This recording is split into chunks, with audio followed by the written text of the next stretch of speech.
বহুত যিখিনি মোক দায়িত্ব দিলে মানে মন্ত্ৰী হিচাপে এই খুবেই গধুৰ দায়িত্ব আৰু বৰ্তমান সময়ত এই বিভাগবিলাক আমাৰ ইয়াং জেনেৰেশ্যনখিনিক সব ক্ষেত্ৰতে কেনেকৈ মানে আগবঢ়াই লৈ যাব পাৰে আৰু তেওঁলোকক আমি এংগেজ কৰিব পাৰোঁ সেইটোৰ লগত ৰিলেটেড গোটেই বিভাগটো আজি স্কিল ডেভেলপমেণ্ট আৰু এণ্টাৰপ্ৰেনাৰশ্বিপ খুব ইম্পৰ্টেণ্ট যে আমি নিবনুৱা যুৱক যুৱতীসকলক কেনেকৈ কৰ্মসংস্থাপন দিব পাৰোঁ আৰু তাৰ কাৰণে তেওঁলোকৰ যোগ্যতাটো আমি কেনেকৈ আনিব পাৰোঁ।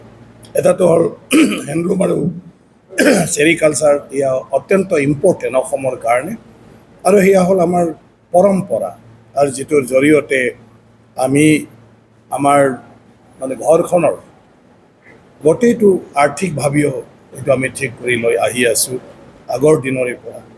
গতিকে ভাৰত চৰকাৰ আৰু অসম চৰকাৰে ইয়াৰ ওপৰত যথেষ্ট মানে কিছুমান আপোনাৰ মিছন লৈছে, গতিকে সেইটো কৰিব লাগিব। স্পৰ্টছ এণ্ড ইউথ মানে ৱেলফেয়াৰ আছে, এয়াও খুবেই ইম্পৰ্টেণ্ট ইয়াং মানুহবিলাকৰ কাৰণে আৰু ইণ্ডিজিনিয়াছ ট্ৰাইবেল পেৰেণ্ট কালচাৰ এতিয়া ভাৰতীয় সভ্যতা সংস্কৃতি সনাতন ধৰ্ম আৰু তাৰ লগতে আমাৰ অসমত বিভিন্ন জাতি জনগোষ্ঠী যিবিলাক ট্ৰাইবছ আছে তেওঁলোকৰ ভাষা কলা সংস্কৃতিটো আমি কেনেকৈ ৰক্ষণাবেক্ষণ দিম অটুট ৰাখিম আৰু দৈনন্দিন জীৱনত তেওঁলোকে তেওঁলোকৰ সমাজৰ ৰীতি নীতি দি কেনেকৈ চলি থাকিব পাৰে আৰু সেইবোৰ চলাই লৈ যাই থাকিব পাৰে তাৰ কাৰণে অসম চৰকাৰে এটা মানে ব্যৱস্থা লৈছে।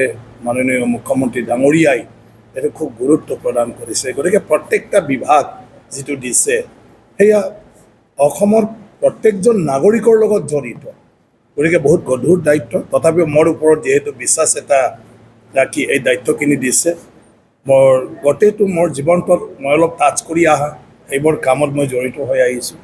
গতিকে নিশ্চয়কৈ দক্ষ আমাৰ বহুতো বিষয়াসকলো আছে। গতিকে আমি যিমান পাৰোঁ মই ভাবোঁ অসমৰ ভৱিষ্যতৰ কাৰণে সেই বিভাগৰ জৰিয়তে যিখিনি কৰণীয় আছে সেইটো কৰিবলৈ চেষ্টা কৰিম। গ্ৰাম্য অৰ্থনীতি টেক্সটাইল আৰু চেৰিকালচাৰ এই দুটা ডিপাৰ্টমেণ্ট আপোনাক দিছে আৰু বিশেষকৈ আমাৰ জনগোষ্ঠীয় ভাই ভনীসকল তাৰ লগত জড়িত কৃষি অৰ্থনীতিৰ ক্ষেত্ৰত বা চৰকাৰ ৰাজহৰ ক্ষেত্ৰত বিশেষ অৰিহণা যোগাব বুলি মই ভাবোঁ। কি ক'ব? সেইকাৰণে মইতো এতিয়া দায়িত্ব পাইছোঁহে। আমাৰ মানে অলৰেডি অনগয়িং কিছুমান আমাৰ প্লেনিং আছে আৰু স্কিমছবিলাক আছে নেশ্যনেল আৰু আমাৰ ষ্টেটৰো ৰাষ্ট্ৰীয়ভাৱেও আছে।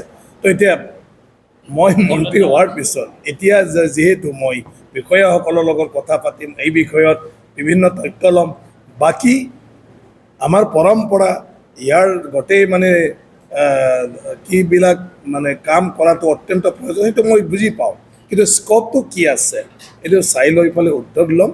গতিকে গোটেইটো বিভাগৰে মোৰ তেনেকুৱা মানে চবটো ইম্পৰ্টেণ্ট আমাৰ মানে গাঁৱলীয়া মানুহৰ লগত গাঁৱৰ মানুহৰ লগত সম্পৰ্কীয় গোটেইটো। গতিকে এতিয়া তাত কি স্ক'প আছে যিটোৰ দ্বাৰা আমি আৰু বেছি ভাল কৰিব পাৰোঁ আৰু মুখ্যমন্ত্ৰী ডাঙৰীয়াৰ সপোনটো কি পৰিকল্পনাটো কি আৰু তাৰ কাৰণে আগৰ পৰা সেই ডিপাৰ্টমেণ্টবিলাকে কি কি লৈ আছে সেইটো জনাৰ পিছত মই ভাবোঁ লাহে লাহেকৈ নিশ্চয় মানে বুজিব পাৰিম আৰু আপোনালোককো অৱগত কৰি থাকিব।